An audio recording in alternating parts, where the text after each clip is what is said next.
ఈ రాత్రికాల ప్రార్థన కూడా వచ్చిన ఉపవాస ప్రార్థన కూడా వచ్చిన బిడ్డలందరికీ రక్షకుడు యేసుక్రీస్తు నామమున అందరికీ వందనాలు. చెప్పండి కొంచెం సంతోషంగా. బిడ్డలు 2 నిమిషాలు దేవునికి వాక్యాన్ని ధ్యానం చేసుకుందాం. బైబిల్ తెరవండి.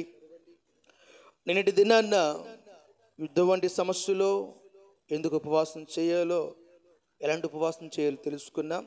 ఈ పూట కూడా మరొక మాట యోనా గ్రంథం 1వ అధ్యాయము 2వ మాట.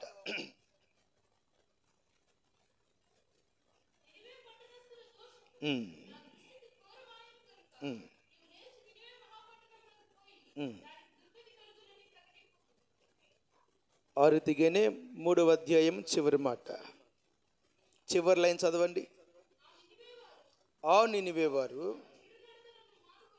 చివరి లైన్ చదవమని చెప్పాను. 3వ అధ్యాయం చివరి లైన్. దేవుడు చూచి పశ్చాత్తాపుడై వారికి చేయుదునని తను మాట ఇచ్చిన కీడు చేయక మానెను. హల్లెలూయా, హల్లెలూయా. బిడ్డల శ్రద్ధగా ఈ మాట మీరు గమనించండి. 2 మాటలు మనం చదువుకున్నాం. ప్రారంభములోనే నినివే పట్టణస్థుల గురించి దేవుడు సెలవిచ్చిన ఉపదేశం ఏమిటంటే, మీరు ఖండితముగా వారు నా దృష్టికి ఘోరమైన వారుగా ఉన్నారు కాబట్టి నేను వారికి దుర్గతిని ఏం చేస్తున్నాను, పట్టిస్తున్నాను అని చెప్పి ఆ చివరిలో 3వ అధ్యాయం చివరిలో నేను చేస్తానన్న కీడు చేయక ఇప్పుడు ఏం చేస్తున్నాను, మానేస్తున్నాను అన్నాడు. ఆమేన్. ప్రారంభంలో దేవుడు కీడు చేస్తా అంటున్నారు. 3వ అధ్యాయంలో దేవుడు ఏమంటున్నారు, నేను కీడు చేయనయ్యా అంటున్నారు. ఏ దేవుడైతే కీడు చేస్తా అన్నారో, దుర్గతి పట్టిస్తా అన్నారో, అదే దేవుడు ఇప్పుడు అంటున్నారు నేను కీడు చేయక మానివేస్తానంటున్నారు. దీనికి కారణం ఏమిటయ్యా అని మనం దేవుని యొక్క గ్రంథంలో నుండి కొన్ని మాటలు ధ్యానం చేసుకుందాం. ఈ నినివే ప్రజల గురించి 2-3 మాటలు మీకు తెలియపరుస్తాను. నినివే ప్రజలు ఎలాంటి వారు ఫస్ట్ మనకు తెలియాలి. ఆమేన్. ఎందుకు దేవుడు వారికి దుర్గతి పట్టిస్తానంటున్నాడంటే, దయచేసి మీరు ప్రారంభంలో చదువుకున్నారు కదా, వారు దేవుని దృష్టికి చెడునర ఘోరమైన దోషములు చేసిన వారుగాను కనబడుతున్నారంట. ఎలాగున్నారంట? వారి దోషము దేవుని దృష్టికి ఘోరముగా ఉన్నది. ఈ నినివే ప్రజలు ఎలాంటి వారు? దేవుని దృష్టికి ఘోరమైన పాపం చేసే ప్రజలుగా ఉన్నారు. అలాంటి వారికి కిడు రావడం సహజమే కదా. దేవుని దృష్టికి చెడు నడికి ఎవరు నడిచినా సరే ప్రభు ఏం చేస్తారు, ఊరికి విడిచిపెట్టరు కదా. మన దేవుడు ఎంత గొప్పవాడో చెప్పడానికి ఉదాహరణ ఏమిటంటే, బైబిల్ గ్రంథంలో చాలామంది గనులైన జ్ఞానులు అంటున్నారు ఈ మధ్య, సింపుల్గా మాట్లాడేస్తున్నారు, చులకంగా మాట్లాడుతారు. ఏముందంటే వాళ్ళ దేవుడు ఇలా పాపాలు చేయించాడు అంటున్నారు. వాస్తవానికి దేవుడు ఎప్పుడు పాపం చేసిన వాడు విడిచిపెట్టలేదు. ఆమేన్. హల్లెలూయా. వాడు తాట తీసినాడు. ఆమేన్. పాపం చేస్తే ఊరకుండానికి ఆయన స్వాది స్వభావం కాదు, ఆయన చాలా రౌద్రము కలిగిన దేవుడు. ఆమేన్. ఇదిగో నినివే పట్టణస్థులు దేవుని దృష్టికి దాదాపుగా వాళ్ళు ఎంతమంది అంట, 120,000 మంది కంటే ఎక్కువైన ప్రజలు కుడికి ఎడమకి తేడా తిరిగిన వారు. ఎంతమంది? 120,000 మంది కంటే ఎక్కువ మంది. ఈ మాటలు ఎక్కడ ఉంటే 4వ అధ్యాయం చివరిలో 11వ వచనంలో రాయబడి ఉంటుంది. అంత ప్రజలు, అంత సంఘం, అంత కుటుంబాన్ని వారు దేవునికి వ్యతిరేకంగా మాట్లాడితే ప్రభు ఇష్టపడలేదండి. వారికి దుర్గతి పట్టిస్తానన్నాడు, వారి తాట తీస్తానన్నాడు, విడిచిపెడతానని చెప్పలేదు ఆయన. ఈ రాత్రికాల సమయంలో బిడ్డలారా, వారు నినివే వారు ఎలాంటి వారయ్యా అంటే దేవుని దృష్టికి ఘోరమైన దోషం చేసేవారు. కనుకనే దేవుడు ఏమన్నారు, వారిని ఖచ్చితంగా వారికి రప్పిస్తానన్నారు. ఆ రీతిగా మరొక మాట మీకు జ్ఞాపకం చేస్తాను. 3:10 వారు చెడు నడత కలిగిన వారిగా రాయబడి ఉంటుంది. చెడు నడతను వారు ఏం చేశారంట, మానుకున్నారు. అంటే అది వరకు వారు ఏం నడిచినాడు, దేవునికి వ్యతిరేకమైన మార్గాలు, దేవుని చిత్తము కనే మార్గంలో, దేవునికి క్రమం కనే జీవితం వారు జీవించినారు. వారు దేవునికి ఆమోదయోగ్యమైన బ్రతికిన ప్రజలు కారు. దేవుని నడకకు, దేవుని చిత్తానికి చెడు నడక నడుచువారు కనుక దేవుడు విడిచిపెట్టాడు. ఆమేన్. కణితిగా విడిచిపెట్టలేదు. నా ప్రభు గురించి మీకు తెలియపరుస్తున్నాను. నినివే ప్రజలు ఎలాంటి వారయ్యా అంటే, 1 వారు దుర్మార్గులు, 2 చెడు నడక నడిచిన వారు, 3వదిగా దుర్మార్గంగా జీవించేవారని 3:9 రాయబడి ఉంటుంది. 4వదిగా 3:5 ప్రకారం మొదటి వారు దేవుని యందు విశ్వాసం ఉంచలేని వారు. చదవనమాట. నినివే పట్టణం వారు ఆల్రెడీ అది వరకు ఎవరి వీళ్ళు దేవుని యందు విశ్వాసము లేని వారు ఇప్పుడు ఉంచారంట. ఆమేన్.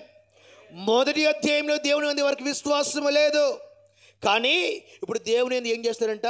విశ్వాసం ఉంచారు.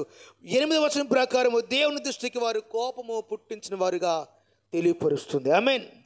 దాదాపుగా నినివే ప్రజలు ఎలాగ ఉన్నారు, ఎలాగ బ్రతుకుతున్నారో మనకు తెలియపరుస్తున్నాను. ఇవన్నీ ఎప్పుడు జరిగినాయి అంటే దేవుని కోపము వారి మీద రగలకు మునుపు, దేవుని కోపం వారి మీద ఉన్నప్పుడు వారి స్థితి ఏంటంటే, ఒకటి చెడు నడకను అడిగిన వారు, దుర్మార్గమైన వారు, విశ్వాసం లేని వారు, ఆ రీతిగానే దేవునికి కోపం పుట్టించే ప్రజలు. ఆమేన్. హల్లెలూయా. నా ప్రేమైన దేవుని ప్రజలారా, మీరు దేవునికి ఉపదేశాన్ని శ్రద్ధగా గమనించండి. వీరందరూ ఎవరని దేవునికి వాక్యం సెలవిస్తుంది? నినివే ప్రజలు దేవుని దృష్టికి రోషముగా క్రమముగా బ్రతకలేని వారని కదా. ఇప్పుడు ఆ బ్రతకలేని వారిని చూసి ప్రభు ఏంటంటే, వారికి నేను ఖచ్చితంగా కీడు రప్పించబోతున్నాను అన్నాడు. ఆమేన్. ఏం రప్పిస్తారంట? నేనంటే ఈ రాత్రి ఖండితముగా మీ జీవితంలో దేవునికి ఖచ్చితంగా మీరు కోపం రేపే వారికి ఉంటే మీ మీదకి దేవునికి ఉగ్రత రాబోతుంది ఖండితంగా. 2, విశ్వాసము లేని వారైతే జాగ్రత్త, విశ్వాసంగా మనం మారిపోవాలి. ఆమేన్. 3వది, ఒకవేళ దుర్మార్గంగా మంచి చెడులను తెలియకుండా కుడికి ఎడమకి తేడా తెలియని క్రమం లేని జీవితం జీవిస్తే జాగ్రత్త, దేవుని ఉగ్రత రాబోతుంది. అంత మాత్రమే కాదు, దేవుని దృష్టికి ఘోరమైన దోషము చేయగలిగితే ఖండితముగా దేవుడు మనల్ని క్షమించడు. ఆమేన్. అమ్మగారు మీరు కుర్చీలో కూర్చోవాలి. హల్లెలూయా, హల్లెలూయా. ఇప్పుడు దేవుని దృష్టికి ఘోరమైన ప్రజలుగా మనమైతే బ్రతకూడదు. ఆమేన్.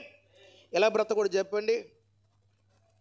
ఒకవేళ దేవుని దృష్టికి ఘోరమైన వారుగాను కోపం రేపేవారిగా ఉండగలిగితే ఖండితంగా మన జీవితాలు పతనం అయిపోతాయి. దేవుని కీడు, దేవుని ఉగ్రత మన మీదకు వస్తుంది. ఆమేన్. నినివే ప్రజలు ఇలాగ ఉన్నారు కాబట్టి ప్రభు అంటున్నారు, వారిని ఖచ్చితంగా వారికి దుర్గతిని నేను ఏం చేస్తాను? పట్టిస్తాను. ఇప్పుడు నేను అంటాను, నీ జీవితం ఒకవేళ దేవునికి వ్యతిరేకంగా దైవ చిత్తము కాని క్రమములు ఒకవేళ మీరు ఉండగలిగితే, దేవునికి నామానికి తగిన బ్రతుకు ఒకవేళ బ్రతకలేకుండా ఉంటే, నా బిడ్డలారా, ఈ రాత్రి దేవునికి ఉగ్రత ఖండితంగా మన మీదకి రావడానికి అవకాశం ఉంది. కాబట్టి ఇలాగ ఒకవేళ మనం దేవునికి చిత్తము కానీ బ్రతుకు నినివే ప్రజల వలె మనము ఉండగలిగితే, వారిని ప్రభు అంటున్నారు, అలాగ బ్రతికిన వారిని చూసిన మాట, కీడు నేను చేయక ఏం చేస్తున్నాను? మానేస్తున్నాను. ఆమేన్. ఇలాగ బ్రతికిన ప్రభు ఏం చేస్తానంటున్నాడు? కీడు చేయక నేను కీడు చేయను, వాళ్ళకి మేలే చేస్తానంటున్నారు. ఎందుకంటే వారు చేసిన పని ఒకటి ఉందండి. సేవకుడు ఒక మాట చెప్పినాడు. ఆ మాట ఏమిటంటే, ఇదిగో నినివే ప్రజలరా, మీరు 1,20,000 మంది ప్రజలు ఉన్నారు కదా, మీరు ఖండితంగా దేవుని మాట వినగలిగితే ఆయన ఖండితంగా మీ మీదకి రాబోతున్న కీడుని ఏం చేస్తాడు? ఆపగలుగుతాడని ప్రవక్త ఏం చేశాడంట?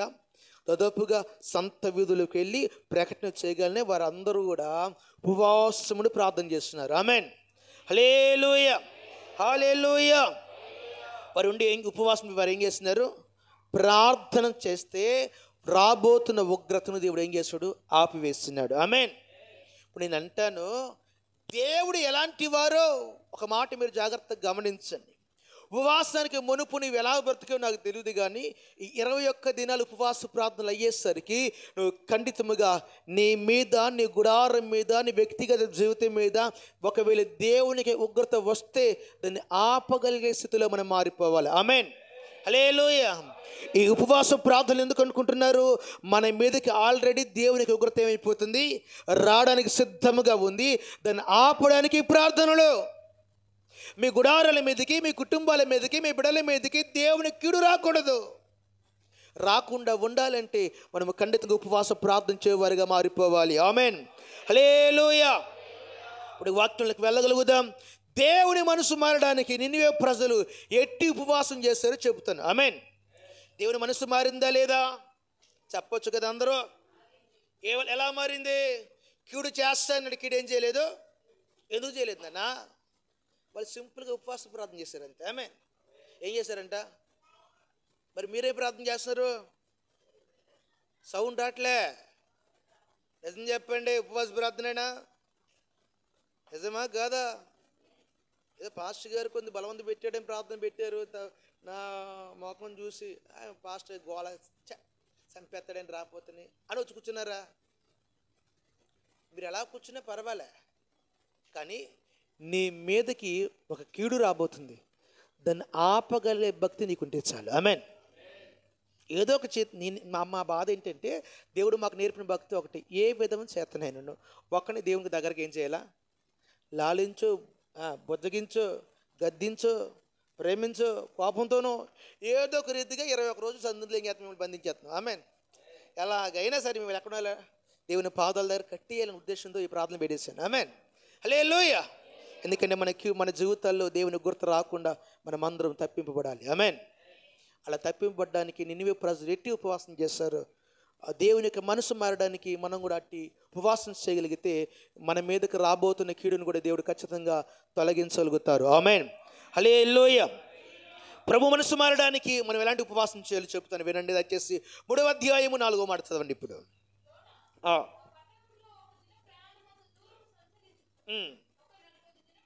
40 దినాలకు నినివే పట్టణము నాశనమగునని ప్రకటన చేయగా.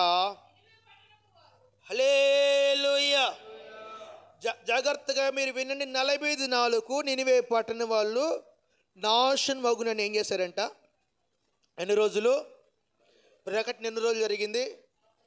40 రోజులు. ప్రతిరోజు అయ్యగారు ఏం చేశారంట? రోజు ఒక రోజు అంత ప్రయాణం వచ్చేవాడంట. ఆమేన్. ఇదే పని. ఏమని?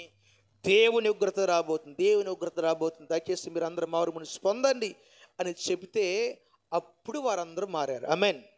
ఇక్కడ పాయింట్ ఏమిటంటే వారందరూ ఫస్ట్ ఆఫ్ ఆల్ దేవుని యొక్క మాటను, సేవకుని యొక్క మాటను విన్నారు. ఆమేన్. హల్లెలూయా.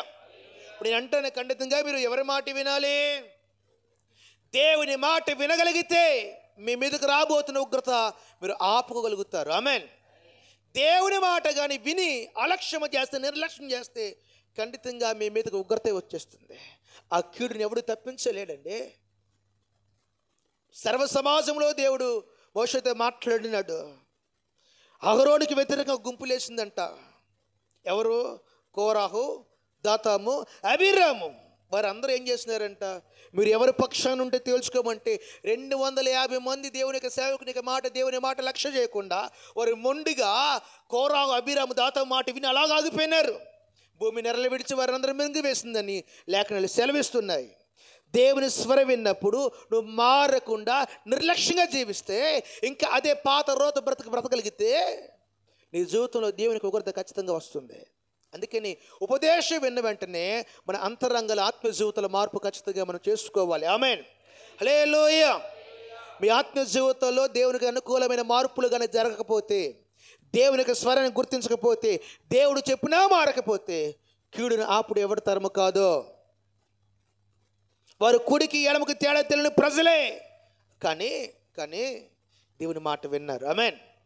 వారు ఎలాంటి వారంట? కుడికి ఎడమకి తేడా తెలియని వారు. ఆమేన్. మీకు తెలుసో తెలీదా తేడా కనీసం?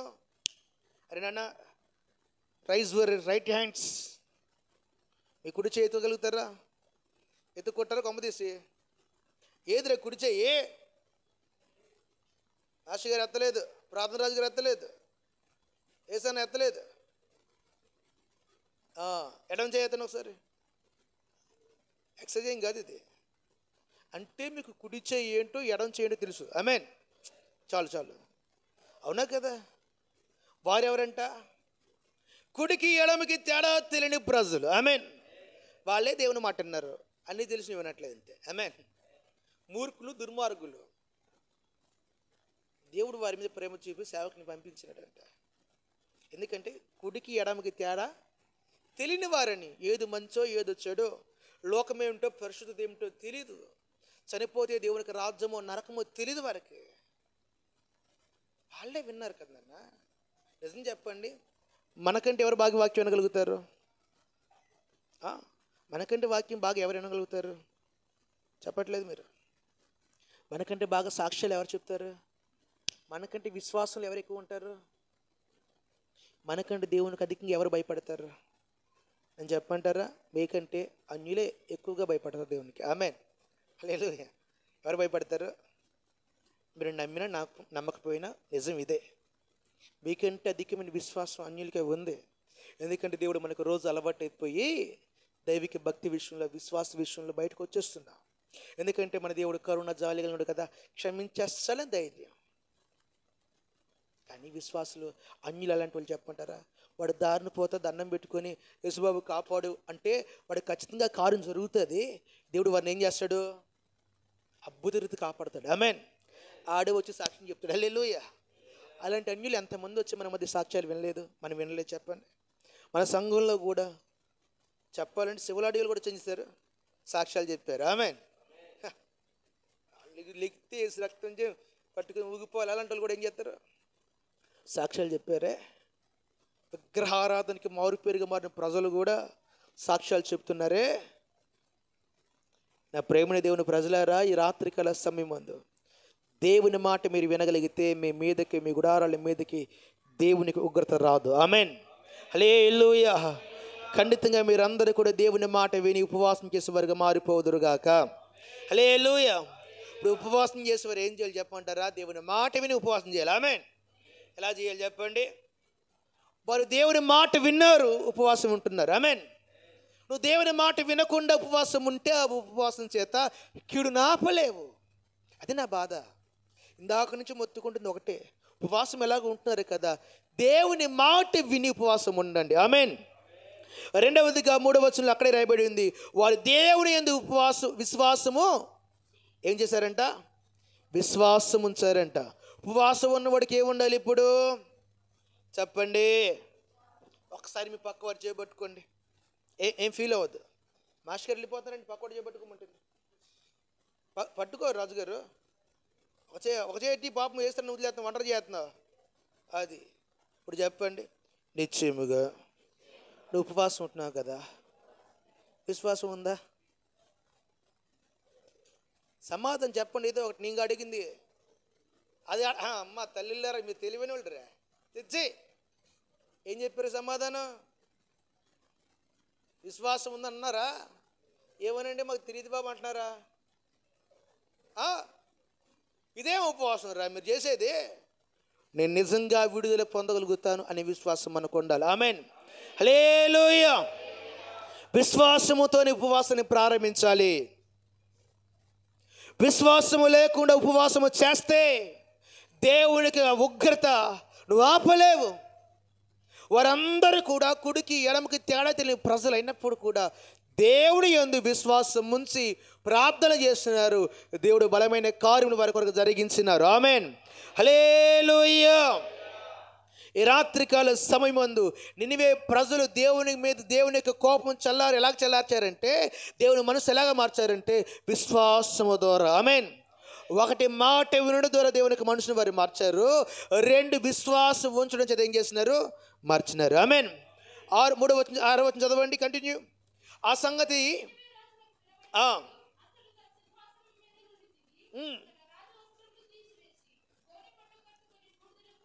హల్లెలూయా. అదిగో వినండి, రాజు కూడా ఏం చేశాడంట? సింహాసనం దిగేసి, నేను కాదు ఇక నా దేశానికి రాజుని, ఆయనే రాజుని లోబడిపోయి తగ్గించుకొని గోను పట్ట కట్టుకున్నారంటే ఎవరు? గోను పట్ట తగ్గింపుకు సాదృశ్యం, గోని పట్ట ప్రతిష్టకు సాదృశ్యము. గోని పట్ట నేను ఖచ్చితంగా దేవుని దగ్గర నా స్థితి ఇంతేనయ్యే, నువ్వు లేకపోతే దిక్కు లేదు బాబు అని తెలియపరచడం సాదృశ్యం. ఆమేన్. నా వల్ల నథింగ్, నేనేం చేయలేనయ్యా, ఇంక దీనుడు బాబు అంటూ రాజే గోని పట్టు కట్టుకున్నాడు. మంత్రులందరూ చాటించేస్తారు, పశువులందరూ పశువులు కూడా ఉపవాసం ఉన్నాయంట. ఘోరం. మనమే ఉపవాస ప్రార్థనలు కనీసం ఒకరోజైనా 21 రోజులు ఒకరోజైనా పరిపూర్ణ ఉపవాసం చేయండి. ఆమేన్. 21 దినాల్లో ఒకరోజున ఏ ఉపవాసం ఉండాలా? ఏంటి పరిపూర్ణ ఉపవాసం అంటే? మధ్యాహ్నం టిఫిను, మార్నింగ్ సెక్షన్ టిఫిను, తర్వాత కొంచెం మంచిగా 4-5 కూరలతో ఉదరాన్ని ఫుల్గా నింపేయడం, సాయంత్రం 6 గంటల నుంచి నాలాగా ఒక పూట ఉపవాసం ఉండదు. ఆమేన్. తెచ్చా నేనైతే శరీరంలో సర్వరోగాలతో ఉన్నవాడిని కాబట్టి నాకు తప్పక ఇలా ఉంటున్నాను. మీరు నాకంటే బలవంతులు కదా నాన్న, ఆరోగ్యవంతులు కదా. నేను కొద్దిసేపు నుంచుంటే కాలు వాపులు వచ్చేస్తున్నాయి. అన్ని ప్రాబ్లమే కదా, మీకు తెలియదు ఏముంది నా రోగాల గురించి ప్రత్యేకంగా. రోగాలకి నా శరీరం నిలవేం కదా. ఒక్కరోజైనా దేవుని కొరకు మిమ్మల్ని మీరు ప్రతిష్ఠించుకోండి. ఆమేన్, హల్లెలూయా. మన మధ్య దైవజనురాలు ఉన్నారు, సేవకు తల్లిగారు ఉన్నారు. ఆ తల్లిగారి నుంచి నేను విన్న సాక్ష్యం ఏంటంటే 50 రోజులు, 40 రోజులు, 60 రోజులు. ఆమేన్. ఎన్ని రోజులంట? 40 రోజులు ఉపవాసాలు. అమ్మ బాబు, పిచ్చెక్కిపోయింది నాకు. ఇదేంట్రా ఇన్ని రోజులు ఉపవాసాలు ఎట్టుంటారయ్యా? ఆ తల్లిగారు మన మధ్య ఉన్నారు. వెళ్తే 40 రోజులు ఉపవాసం సింపుల్గా, లేకపోతే 60 రోజులు కూర్చోడిపోవడం, ఇంక వేరే పని లేదు. ఆమెకు తెలుసు. ఆమేన్. అందులో ఉన్న మహిమ ఏమిటో. ఆమేన్, హల్లెలూయా. రాబోతున్న కీడు ఆపబడాలంటే ఉపవాసం ప్రతిష్ఠించుకోవాలి. ఆమేన్. ఇదిగో విడుదల పొందుకోవాలి. ఇప్పుడు ప్రజలందరూ, వారందరూ కూడా రాజులు సైతం తగ్గించుకొని దేవుని పాదాల వద్ద అలాగ ఒదిగిపోయినారు. ఈ రాత్రికాల సమయం ముందు ఖండితంగా ప్రజలారా, మీరు తగ్గింపు కలిగి ఖచ్చితంగా పరిపూర్ణంగా మీ వస్త్రములు తీసివేసుకొని రాజు వస్త్రాలు తీసివేసుకొని దేని వస్త్రం ధరించుకొని దేవుని పాదాల వద్ద ఒదిగిపోతే నా తండ్రి ఖండితంగా మిమ్మల్ని మీ జీవితంలో దేవుని కనుక మార్చి వేస్తాడు. ఆమేన్, హల్లెలూయా. 9వ వచనం చదవండి ఒకసారి. అమ్మ 8వ వచనం చదవరా. ఒకవేళ దేవుడు మనసు త్రిప్పుకొని ఏం చల్లార్చుకోవాలంట? లయము కాకుండా తన కోపాగ్ని చల్లార్చుకొనును గనుక మనుషులు ఏది పుచ్చుకొనక, పశువులు కానీ, ఎద్దులు కానీ, గొర్రెలు కానీ మేత మేయకూడదు, నీళ్ళు త్రాగకూడదు. ఆమేన్, హల్లెలూయా. ఎలా ఉపవాసం ఉండాలంట? నిజంగా దేవుని కోపం మీ మీద నుంచి బయటికి వెళ్ళిపోవాలంటే మీరు ఏం పుచ్చుకోకుండా ఒక్కరోజైనా ఉండండి. ఆమేన్. ఆల్రెడీ మీకు చెప్పే లాస్ట్ 3 దినాలు పరిపూర్ణమైన ఉపవాస ప్రార్థన సంఘంలో ఉంటాయి. పగలు రాత్రి మందిరంలోనే ఉండిపోయి బయటికి వెళ్ళడానికి అవకాశం లేదు. ఆమేన్. ఆ శిక్ష కూడా మీకుంది త్వరలో. ఆమేన్. శిక్ష అది ఆశీర్వాదం. ఆమేన్. దేవుని సన్నిధిలో 3 రోజులు తిండు తిప్పులు మానేసి కూర్చో ఎడుతూ ఉంటే ఎక్కడైనా దీవెన మన కొరకు దిగి వచ్చేది. హల్లెలూయా. సంతోషం చెప్పండి. హల్లెలూయా. దేవుని మనసు ఎలాగ మారింది చెప్పంటారా? పశువులు కూడా నీళ్ళు తాగలేదంట. ప్రతిష్ట. అయ్యో, మా దేశంలో దేవుని ఉగ్రత వచ్చేస్తే మేము బ్రతకలేము. ఇంకా మా యజమానులు నశించిపోతే మేము ఎలా బ్రతకగలుగుతాం? మా బోధకులు నశించిపోతే మేము ఎలా జీవించగలుగుతాం అని అవే నోరులు కట్టుకున్నాయి కదా, ఒక ప్రతిష్టలోకి వచ్చేసాయి కదా. ఈ రాత్రికాల సమయం ముందు దేవుని మనసు మారాలంటే నువ్వు పరిపూర్ణంగా ఉపవాసం చేసే బిడ్డగా మారిపోవాలి. ఆమేన్. ఒకటి, ఉపవాసం చేసే ముందు దేవుని కోపం చల్లార్చినట్లుగా ఉపవాసం చేయాలంట. ఆమేన్. ఎలా చేయాలంట? దేవుని కోపము చల్లారేలాగా ఉపవాసం మీరు చేయగలిగితే చాలు. ఆయన ఇంత కోపడుతుంటే నేను బ్రతకలేనయ్యా.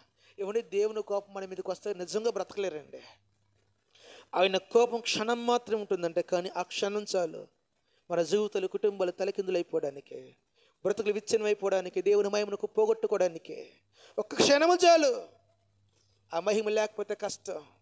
ఆ కోపాన్ని ఖచ్చితంగా మీరు పొందుకోవద్దు. విడుదల పొందుకుందాం ఈ రాత్రులు. ఖండితంగా దేవుని పాదాలు పట్టుకుందాం. మన ప్రజల మీద, గ్రామం మీద ఉగ్రత రాబోతుంది. ప్రార్థన చేత పరిపూర్ణముగా ఆ ఉగ్రత తొలగిపోవాలి. ఆమేన్, హల్లెలూయా. ఖండితంగా తొలగిపోవాలి. అది నీ ప్రార్థన చేత సాధ్యమవుతుంది. నీవే ప్రతిష్ఠించుకో. ఎవరికి లేదా భారం. నువ్వు ఒక్కడు ఉపవాసం ఉండే చాలు, నువ్వు ఒక్కడు నమ్మకం ఉండే చాలు. నీ ప్రార్థన ఆలకించిన దేవుడు ఖచ్చితంగా దేశాన్ని స్వస్థపరుస్తున్నాడు కదా, గ్రామాన్ని స్వస్థపరుస్తాడు కదా, సంఘాన్ని స్వస్థపరుస్తాడు కదా. నీవేళ ప్రతిష్టను బయటకు వచ్చేస్తున్నావు, నీవేళ క్రమలను బయటకు వచ్చేస్తున్నావు. దేవుని కోపం రగులుతుంది, దేవుని కోపం వచ్చేసింది. ఆ కోపం అడ్డుపడే మోషన్ లేవాలి. ఇప్పుడు ఆ ప్రతిష్టలోకి రావాలి. ఆ పశ్చాత్తము లేకపోతే కష్టం బిడ్డలారా. కోపం చల్లార్చేవారు కావాలి. దేశం మీదకి, సేవకుల మీదకి, ప్రజల మీదకి అధికమైన కోపం రాబోతుంది, ఉగ్రత రాబోతుంది. దాన్ని చల్లార్చేవారిగా మనమే మారిపోవాలి. ఆమేన్, హల్లెలూయా. దేవుని కోపానికి అడ్డుపడే ప్రవక్తలాగా వాళ్ళంటి సంఘాల్లో నుండి ఎలాగ అడ్డుపడాలి? తండ్రికి కొడుకు ఒకవేళ గొడవ జరిగితే తల్లి ఏం చేస్తుంది? అడ్డుపడి పదలేదా? ఆ దెబ్బ కూడా నా మీద పడితే బాగుండే. కొడుకుని కాపాడు. కొడుకు తల్లి ఏం చేస్తుంది? మద్దులోకి వెళ్ళి నానా బాధలు పడుతూ తన్నులు తింటుంది కదా. కోపం వచ్చేసింది. తండ్రి కోపం అధికమైపోయింది బిడ్డ మీద. తల్లి ఏం చేస్తుంది? అడ్డుపడిపోదు కదా. ఈ కోపము, ఈ దెబ్బ పడితే వాడు బ్రతకలేడయా అని ఆ దెబ్బ తాను తింటూ తన కొడుకును కాపాడుకుంటుంది. ఆ రీతిగానే దేవుని యొక్క ఉగ్రత, దేవుని యొక్క కోపము నీ గుడారం మీదకి, నీ బిడల మీదకి, గ్రామం మీదకి, ప్రజల మీదకి రాకుండా నువ్వు అడ్డుపడిపోవాలా. ఆమెన్. అడ్డుపడి ప్రవక్తలు ఎగవాలండి ఈ దినాలలో. అలాగే లేకపోతే కష్టం. ఎవరికి ఉండదా భారం? రేపు నీ భర్త మీద దేవుని ఉగ్రత రాకుండా ఉండాలంటే నువ్వు అడ్డుపడాలా. రేపు నీ భార్య మీద దేవునికి కోపం రాకుండా ఉండాలంటే ఖచ్చితంగా నువ్వు అడ్డుపడాలా. రేపు ఖండితంగా మీ బిడ్డల మీద దేవునికి ఉగ్రత రాకుండా ఉండాలంటే మీరు అడ్డుపడాలి అని కోపాన్ని చల్లార్చాలి. ఆమెన్. అయ్యా నా ముఖము చూసి మన వదిలేస్తే విడిచిపెట్టి బాబు అనాలి. ఆమెన్. దాని కొరకు ఉపవాస ప్రార్థనలు. ఆమెన్. విడుదల కొరకు ఉపవాస ప్రార్థన. హల్లెలూయా, హల్లెలూయా. ఖచ్చితంగా ఈ విషయాలు మీరు హృదయంలో ఉంచుకోండి. వారు ఎలాగ ఉపవాస ప్రార్థన చేశారంటే అడ్డుపడిపోయినారంట. దేవుని కోపము మా మీద రాకుండా ఉన్నట్లుగా పశువులు అడ్డుపడ్డాయి. ఆమెన్. ఏం అడ్డుపడ్డాయి చెప్పండి? పశువులు కూడా నీళ్లు తాగలేదు. మా యజమానుల మీద కోపం రాకుండా బాబు కృప చూపండి అయ్యా అంటూ అవి నోళ్ళు కట్టుకొని నీళ్లు తాగడం మానేసి దేవుని పాదాలు పట్టుకుంటే దేవుడు ఏం చేస్తున్నాడు? జాలిపడి ఆగిపోయినాడు. రాత్రి అటు కృప, అటు అభిషేకము దేవుడు మనకు దయచేయునుగాక. అడ్డుపడే అభిషేకము దేవుడు మనకు అనుగ్రహించునుగాక. హల్లెలూయా. ఇప్పుడు 9వ వచనం చదవడం త్వరగా. మనుషులందరూ తమ దుర్మార్గతను విడిచిపెట్టారంట. ఏం చేశారంట? దుర్మార్గతను విడిచిపెట్టి ఉపవాసం చేశారు. నీలో దేవుడు చూస్తున్నప్పుడు దుర్మార్గత కనబడకూడదు. దుష్టులకు తలంపులు రాకూడదు. ఆ మార్గము నీళ్ళు కనబడకూడదు. ఉపవాసం ఉన్న ప్రజలారా, ప్రతిష్టలో ఉన్నవారులారా, ఖండితంగా ఈ రాత్రికాల సమయం అందు నా దేవుడు మాట్లాడుచున్నారు. దుర్మార్గతను విడిచిపెట్టి ఉపవాసాలు చేయండి. మనసును త్రిప్పుకొని ఉపవాసం చేయండి. ఆ రీతిగా అందరూ గోను పట్ట కట్టుకొని చెడు నడతను ఏం చేశారంట? చెడు నడతను ఏం చేయాలి? మానివేయాలి. జీవితంలో ఆ చెడు నడత ఉండకూడదు. నినివేవారు అలాగే ఉన్నారు. ఆమెన్. వారు ఏం చేశారంటే చెడు నడతను, బలాత్కార కార్యములను మానివేసినారు. దేవునికి వ్యతిరేకమైన బలాత్కార కార్యములు వారి జీవితంలో, వారి హృదయం లేకుండా వారు సరి చేసుకున్నారు కాబట్టి కదా రాబోతున్న కీడు ఆగిపోయింది. ఆమెన్. హల్లెలూయా, హల్లెలూయా. 9వ వచనంలో వారు మనస్ఫూర్తిగా ప్రభువుని ఏం చేస్తారంట? వేడుకున్నారు. 10వ వచనంలో వారు క్రియలు చూసి దేవుడు ఏం చేశారు? కీడు రాకుండా ఆపినాడు. ఆమెన్. కీడు రాకుండా ఆపాలంటే నువ్వు ఖండితంగా మంచి క్రియలు చేసే బిడ్డగా మారిపోవాలి. ఆమెన్. ఒక మాట, నీలో దేవుడు చూస్తున్నప్పుడు మంచి క్రియలు కనబడాలి.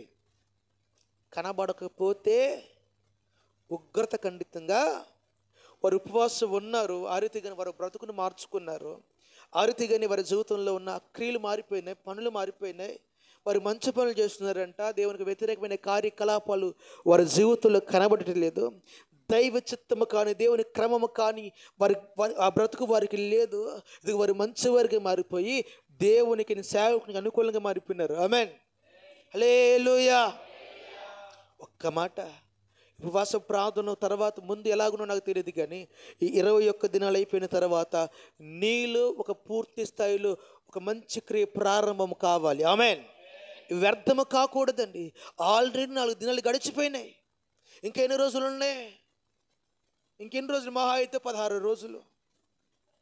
ఏమి లేదు, దినాలు గడిచిపోతున్నాయి. ఈ 16 దినాల్లో ఖచ్చితంగా మనలో ఒక మార్పు మనం ఖచ్చితంగా తెచ్చుకోవాలి. దేవునికి అనుకూలంగా మారిపోవాలి. ఆ జీవితం లేకపోతే కష్టం.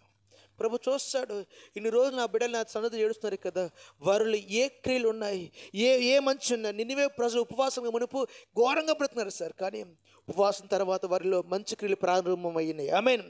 చెడుతనని మానుకున్నారు, దుర్మార్గతను విడిచిపెట్టినారు, దేవుని కోపానికి అడ్డుపడి వారికి మారిపోయినారు. వారి జీవితంలో పాప తలంపులను తీసివేసుకున్నారు. కుడికి ఎడమకి తెలియలేని ప్రజలు ఇప్పుడు మంచివారైపోయినారంట. ఆమేన్. హల్లెలూయా. అంటే ఉపవాసానికి ముందు, ఉపవాసన తర్వాత నీలో ఒక నూతనమైన క్రియ ప్రారంభగునుగాక. ఆ మార్పు కనబడాలి. లేకపోతే ఈ ప్రార్థనలు వ్యర్థమైపోతాయి. దేవునికి ఉగ్రత ఖచ్చితంగా మన కొరకు దిగి వచ్చేస్తుంది. అడ్డుపడాలి. ఆమేన్. దినాలు బాగలేవు. మీరు చూస్తున్నారు కదా, సేవకులు చంపబడుతున్నారు, హతసాక్షులు అయిపోతున్నారు. అడ్డుపడే విశ్వాసులు రావాలి ఇప్పుడు. ఆమేన్. హల్లెలూయా.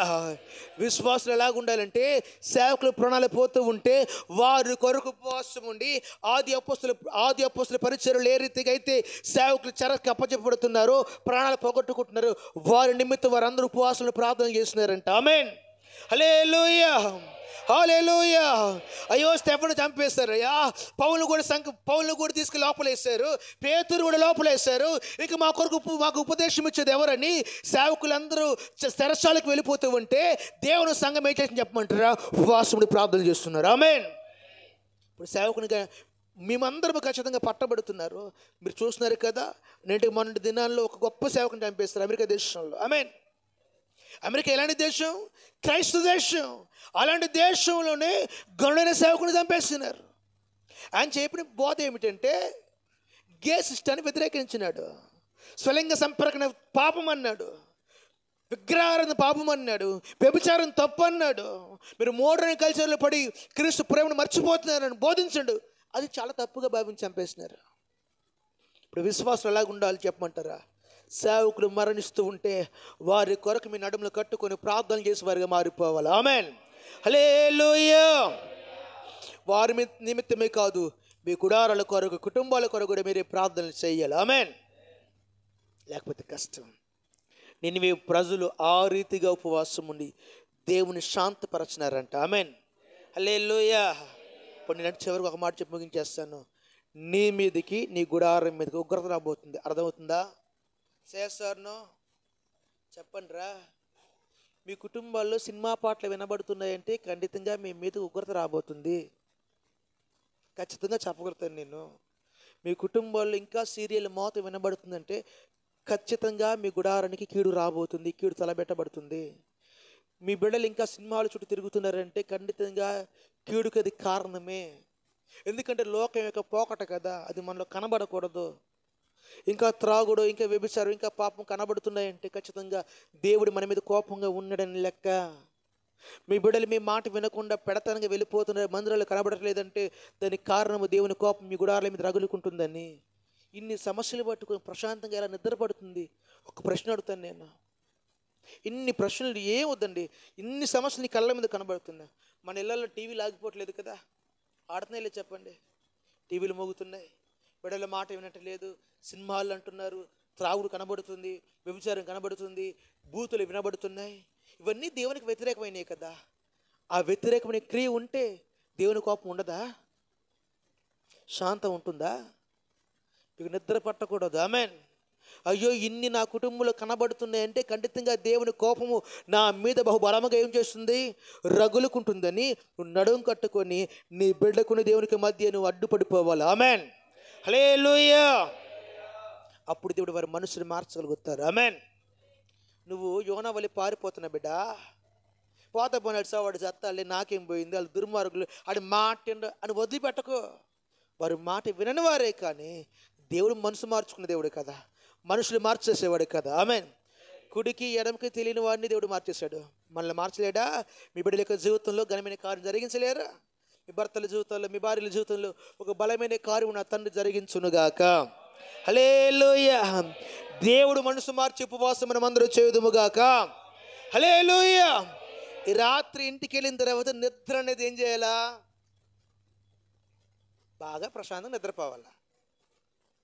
ఎవరమ్మా చెప్పిందే ప్రార్థన చేద్దారా? ఎందుకో చక్కగా ఇప్పుడు దాకా 6 గంటలకు వచ్చాం ప్రార్థనకి, ఇప్పుడు దాకా వాక్యం విన్నాం, చాలదేటి మాత్రం ప్రశాంతకి వెళ్ళి కొద్దిసేపు ఏం చేయాలా? అలా నిద్రపోతే అలాగ నిద్రపడుతుంది. అందుకే రాత్రి తిండి ఆపు, ఒక్క రాత్రి తిండి ఆపు, నిద్ర పడితే ఉట్టు. ఆమేన్. హల్లెలూయా. వాపు ఇంటికి వెళ్ళి తిండి ఆపేసి, అరే మీరు గ్యాస్ వెలిగించి మాకంటారా? ఈరోజు తప్పు చేస్తారే మీరు. పిల్లల గ్యాస్లు ఏం చేయకూడదు, రేపు నుంచి వెలిగించవద్దు. ఆమె సాయంత్రం అయితే గ్యాస్ ఫ్రీ మీకు. హల్లెలూయా. పిల్లలు ఉంటే నీకు పంపించండి, భర్తలు కన్నాలు పెట్టద్దు మీరు. అలాగంటే అందరూ నా మీద భలే చెప్పేలే పాస్టర్ అంటారు. లేదు లేదు, ప్రతిష్టలు ఉన్నాయి. ఆమేన్. 21 దినాలు కడుపు కాల్చుకొని నిద్ర పట్టదు కదా, మోకాలు ఎందుకు వచ్చేయాలి. ఆమేన్. నిద్ర రావట్లేదని అడుదొరలు ఇటుదొరలేనా, కోపం ఖచ్చితంగా ఇంకా అధికమైపోద్ది. ఆమేన్. మనం చేస్తాం పొరపాటు అదే, నిద్ర రావట్లేదు ఏం చేస్తాం మనం చెప్పండి. కొంచెం ఫ్యాను స్పీడ్ పెంచుకోవడం, తగ్గించుకోవడము, గాలి ఆడట్లు బయటికి తిరగరావడం, నిద్రపోవడానికి సకల విద్యలుగా సకల దాని ఏమంటారు ప్రయత్నాలు చేస్తాం కదా. ఎలాగ నిద్రపోవాలి, నిద్ర రావట్లేదు అది. అంతే తప్ప నిద్ర దేవుడు పట్టకుండా చేస్తున్నాడంటే నువ్వు మోకాలు ఏం అర్థం. ఆమేన్. అసలు రాసి మర్చిపోతున్నావు నువ్వు. నీకు నిద్ర రాలేదంటే ఏం చేయాలి నాన్న చెప్పట్లేదు. మనం ఏం చేస్తాం, తలగడ బాగలేదురా అందుకే నిద్ర రాలేదు, బెడ్ బాగలేదురా అది కాదు నాన్న, నువ్వు మోకాళ్ళు వేయాలని ప్రభు నీకు నిద్ర పట్టనివ్వట్లేదు. ఆమేన్. హల్లెలూయా. ఇది ఒక్కటి గుర్తుపెట్టుకుని చాలు. ఆమేన్. హల్లెలూయా. ఏం చెప్పిన అర్థమైందా? అర్థమైంది, లేకపోతే అసలు నేను ఫీల్ అవును కదా, తెలుసు కదా. వచ్చే రోజు ఇంకొంచెంగా బెటర్గా చెప్పడం ప్రయత్నం చేస్తాను. ఆమేన్. వాక్యం ఏంటి, మన మీద కీడు రాబోతుంది, కీడు ఆపాలంటే ఎలాంటి ఉపవాసం మనము. నినివే ప్రజల మీద కీడు దేవుడు రప్పిస్తున్నాడు, కానీ ఏం చేయలేదు.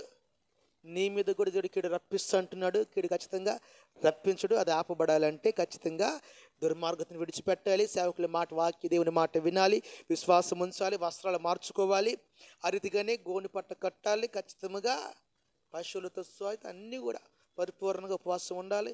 దేవుని కోపానికి అడ్డుపడి ఉపవాసం మనం చెయ్యాలి. ఆమేన్. దేవునికి కుటుంబానికి మధ్య నీవే వారధిగా, నీవే సారథిగా అడ్డుపడగలిగితే ఉగ్రత నీ గుడారం మీద రాకుండా దేవుడు శాంతపరచగలుగుతారు. ఆమేన్. హల్లెలూయా. అడ్డు కృపటి సమాధానం దేవుడు మనకు అనుగ్రహించును గాక. హల్లెలూయా.